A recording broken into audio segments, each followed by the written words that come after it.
नमस्कार दोस्तों, आज का हमारा वीडियो का जो टाइटल है वो है अर्थ हिडन मॉन्स्टर, जो कि है कौशिक भाई का वीडियो। तो चलिए देखते हैं कि आखिर कौशिक भाई ने क्या बनाया है वीडियो में और क्या क्या बताया है वीडियो में।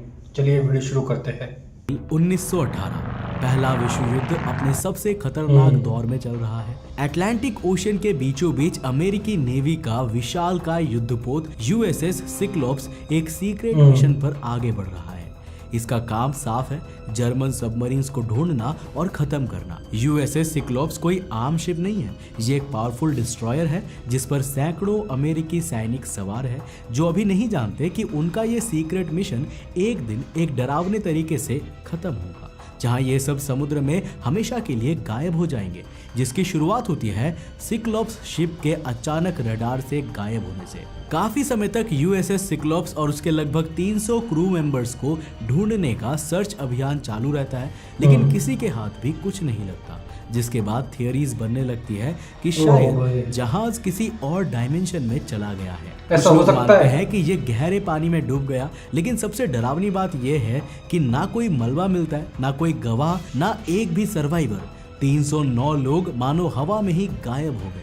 लेकिन गायब होने से ठीक पहले एक चीज रेडियो टावर्स में रिकॉर्ड होती है, यूएसएस सिक्लोप्स के कैप्टन का आखिरी रेडियो मैसेज। उसकी आवाज घबराई हुई है, टूटी हुई सांसों के बीच वो चिल्ला रहा है, अगर कोई सुन रहा है जवाब दो, हम पर हमला हो रहा है। लेकिन ये हमला इंसानों का नहीं है, ना कोई शिप है, ये कुछ और है। हे भगवान, ये लहरों के नीचे से उठ रहा है, इसकी आंखें जल रही है जैसे पानी के नीचे आग लगी हो। हमने टॉर्पीडो दागे, लेकिन ये तो मिर्च मसाला हो गया। ये अब भी ऊपर आ रहा है।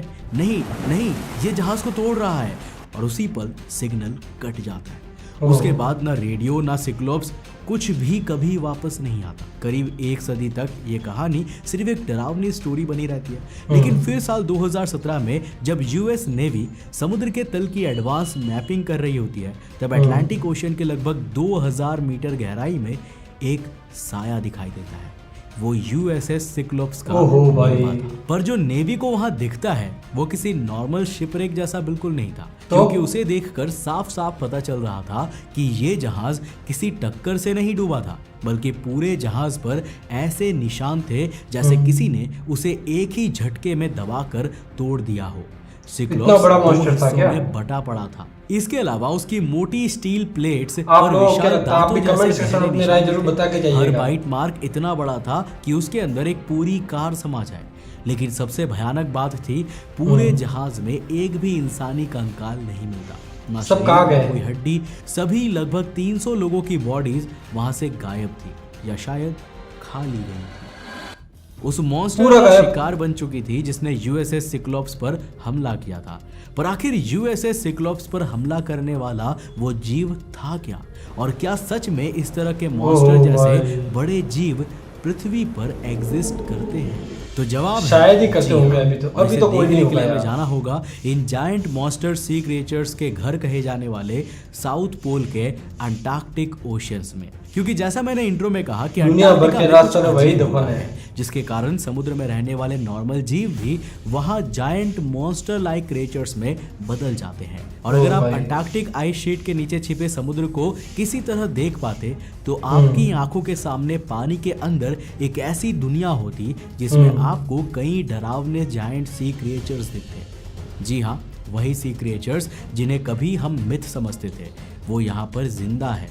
पर आखिर कैसे? वेल, ये जानने से पहले हम अंटार्कटिका में छिपे कुछ इन्हीं मॉन्स्टर सी क्रिएचर्स के बारे में बात करेंगे, जिनका जिक्र हमें कई मिथिकल स्टोरीज के शिप्स को डुबोने वाले और गांवों पर हमला करने वाले समुद्री दानवों के रूप में कई सभ्यताओं में मिलता है। जिसका सबसे डरावना एग्जाम्पल है कोलोसल स्क्विड। और हाँ, ये स्क्विड पूरी दुनिया में हर जगह नहीं मिलता। इसका मेन ठिकाना अंटार्कटिक ओशियंस के गहरे ठंडे समुद्र है, जिसके दुनिया भर के राज सारे उधर ही दफन है। हिस्टोरिकली कई जहाजों पर हमला करके अपने इनॉर्मस साइज के कारण उन्हें डुबोया है। लेकिन शुरुआत में ज्यादातर लोग इन कहानियों को और इस जीव को सिर्फ एक मिथिकल क्रिएचर ही मानते थे। लेकिन 19th सेंचुरी में जाकर अंटार्कटिका में वैज्ञानिकों को इसके होने के कई सबूत मिलने लगे। पर इसके साइज और वेट की फुल जानकारी हमें साल 2007 में मिली, जब अंटार्कटिका के पास एक फिशिंग वेसल के जाल में अचानक ये मॉन्स्टर कोलोसल स्क्विड फंस गया। जिसके बाद जब उसे सरफेस पर खींचा गया तो दुनिया इसे देखकर हैरान ओह रह गई, भाई। क्योंकि इसकी बॉडी पर हुई स्टडीज के मुताबिक ये करीब 495 किलो का था, ओह, यानी लगभग 495 आधे किलो। टन का, और इसका आकार लगभग एक स्कूल बस जितना बड़ा था। इसके अलावा जब वैज्ञानिकों ने इसकी आंखों को नापा तो पता चला कि इसकी आई का विड्थ लगभग 27 सेंटीमीटर है, और यही मॉन्स्टर शरीर शायद पुराने समय की लकड़ी वाले शिप्स पर आसानी से हमला करके उन्हें डुबो देता था, जिसके कारण लोग इसे समुद्री राक्षस की तरह स्टोरीज में दिखाने लगे थे। लेकिन ये यही तो हो कुछ भी सकता नहीं है था यार। उस जीव के सामने, जिसके बारे में अब हम आगे बात करेंगे, क्योंकि इस जीव के जायंट आकार के साथ साथ इसका बॉडी स्ट्रक्चर भी एक मिस्ट्री से कम नहीं है। तो एक बार जरा इसे देखिए। पहले आपको बस पतली पतली लाइंस दिखती है, जैसे किसी टूटे हुए केबल ये तो के मकड़ी टुकड़े। है। फिर वो लाइंस मूव करती है और अचानक समझ में आता है कि ये केबल्स नहीं बल्कि लेग्स है, बहुत लंबी, बहुत पतली। ये है एंटार्क्टिक सी स्पाइडर। नाम स्पाइडर है, लेकिन ये आपके घर वाला स्पाइडर नहीं होता, ये अंटार्कटिका का स्पाइडर है। और हाँ, बाकी समुद्री जीवों की तरह इसे भी अंटार्कटिका ने एक जायंट मॉन्स्टर में बदल दिया है, ओह जिनका भाई। आकार 40 से 50 सेंटीमीटर तक होता है। इस क्रिएचर का सबसे डरावना हिस्सा उसका बॉडी नहीं, उसके पैर है, क्योंकि उसका मेन शरीर छोटा है, इसीलिए उसके ज्यादातर ऑर्गन्स उसके पैरों में ही होते हैं। और मैं इसे इसीलिए भी डरावना कह रहा तभी हूं इसकी टांगें क्योंकि ये ज्यादा किसी बड़ी हैं। वैम्पायर की तरह दूसरे जीवों का रस चूस कर खा जाता है। जब इसे समुद्री भाई। सतह पर कोई शिकार दिखता है, फॉर एग्जाम्पल एक स्पॉन्ज या सॉफ्ट क्रिएचर, तो ये जायंट स्पाइडर मॉन्स्टर धीरे धीरे उसके पास जाता है और अपने मुंह से निकली एक लंबी स्ट्रॉ जैसी ऑर्गन से उस दूसरे जीव की बॉडी में छेद करके उसके अंदर मौजूद ऑर्गन्स को खाने लगता है। इसके नहीं। अलावा आपने स्टारफिश तो बहुत देखे होंगे जो हाँ। नॉर्मल समुद्र में कुछ ऐसी दिखती है, लेकिन जब अंटार्कटिक ओशन में रहने वाली स्टारफिश की बात आती है तो वो कुछ ऐसी डरावनी दिखती है। ओह एक भाई। ह्यूज आकार वाली, जिसके 5 आर्म्स नहीं बल्कि 20 से 25 आर्म्स होते हैं, जिसके कारण इन जायंट स्टारफिश को एक नजर में पहचानना भी काफी मुश्किल हो जाता है। ये सी फ्लोर पर ऐसे फैले रहती है जैसे किसी ने लिविंग नेट बिछा दिया हो। और हाँ, अंटार्कटिका के बाकी सी मॉन्स्टर क्रिएचर्स की तरह ये भी क्यूट नहीं बल्कि जानलेवा प्रेडेटर्स हैं, जो कई अंटार्कटिका में कोई दूसरे क्यूट मॉन्स्टर starfish को नहीं भी है। अपना खाना बना लेती है। और अब हम एंटार्क्टिक ओशन के इस गहरे ठंडे पानी में देखते हैं समुद्र में तैरती एक और डरावनी मॉन्स्टर क्रिएचर को, जिसका आकार करीब 5 मंजिला है, यानी लगभग 5 मंजिला। 35 फीट, जो एक बार अगर आपके पीछे पड़ जाए तो जान जाना तय है। इसका नाम है एंटार्क्टिक जेलीफिश।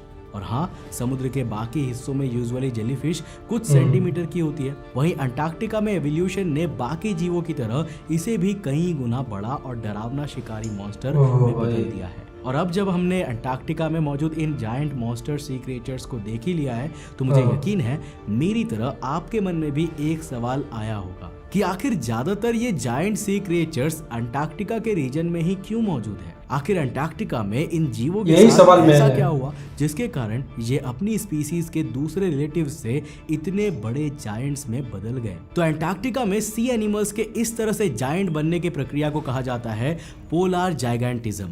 और अब हम इसी के बारे में जानेंगे। क्या मालूम।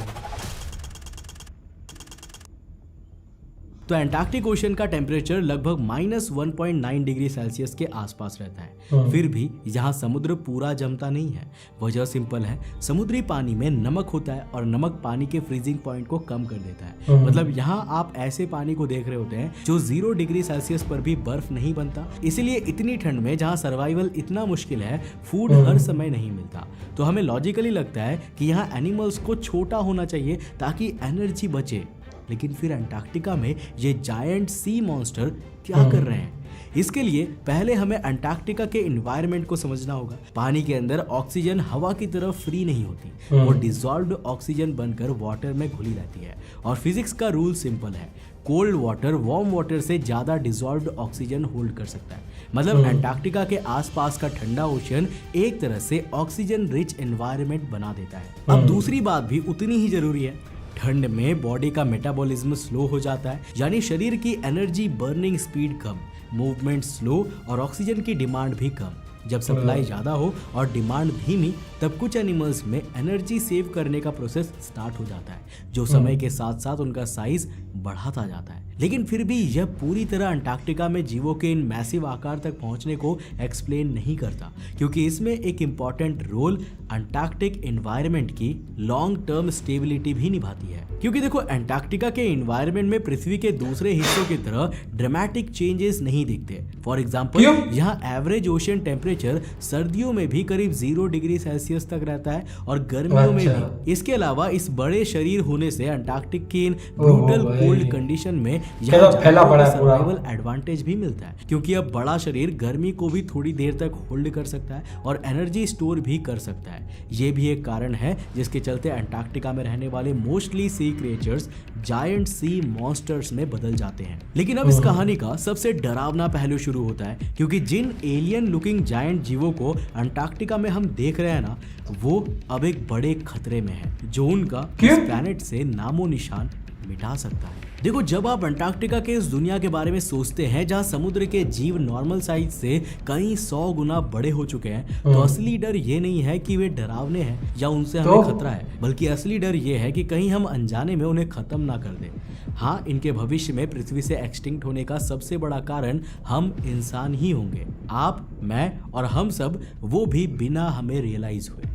तो जैसा हमने अभी तक समझा कि इन जीवों का अंटार्कटिका में मौजूद नेचुरल हैबिटेट और सर्वाइवल एक काफ़ी नाजुक सिस्टम पर टिका है, जिसका आधार है अंटार्कटिका का बहुत कम वेरिएशन में चेंज होने वाला कोल्ड इन्वायरमेंट। लेकिन जैसा हम सब जानते हैं कि हम इंसान तेज़ी से पृथ्वी के इन्वायरमेंट में कार्बन डाइऑक्साइड और दूसरी जहरीली ग्रीन हाउस गैसेस घोल रहे हैं, जो धीरे धीरे पूरे प्लैनेट का टेम्परेचर इंक्रीज कर रही है, इंक्लूडिंग अंटार्कटिका। वैज्ञानिक बताते हैं कि इस बढ़ते तापमान से ओशन का टेम्परेचर भी इंक्रीज हुआ है, जिसके कारण दुनिया के ओशन से 1950s के बाद से कुल मिलाकर लगभग 2% डिजॉल्व्ड ऑक्सीजन कम हुई है। ये संख्या सुनने में छोटी लगती है, लेकिन जैसा मैंने कहा, ये एवरेज है, यानी समुद्र के कुछ इलाकों में ये हालात और भी खराब होगी और इसका डायरेक्ट असर अंटार्कटिका पर भी हो रहा है। और अगर ये प्रोसेस इसी स्पीड से चलती रही तो जल्द ही ग्रीन हाउस इफेक्ट अंटार्कटिका के पूरे इकोसिस्टम को बदल कर रख देगा। वहाँ के गर्म होते ओशियंस में कई जीव सरवाइव नहीं कर पाएंगे, यानी आने वाले समय में अंटार्कटिका में रहने वाले हमारे प्लैनेट के कई जायंट सी मॉन्स्टर्स शायद दोबारा पृथ्वी से गायब होकर हमारी मिथिकल स्टोरीज का ही हिस्सा बन सकते हैं। सो आई होप कि आपको आज का ये वीडियो काफ़ी पसंद आया होगा। अगर आपको वीडियो पसंद आया है तो वीडियो को लाइक करें, चैनल को सब्सक्राइब करें। धन्यवाद।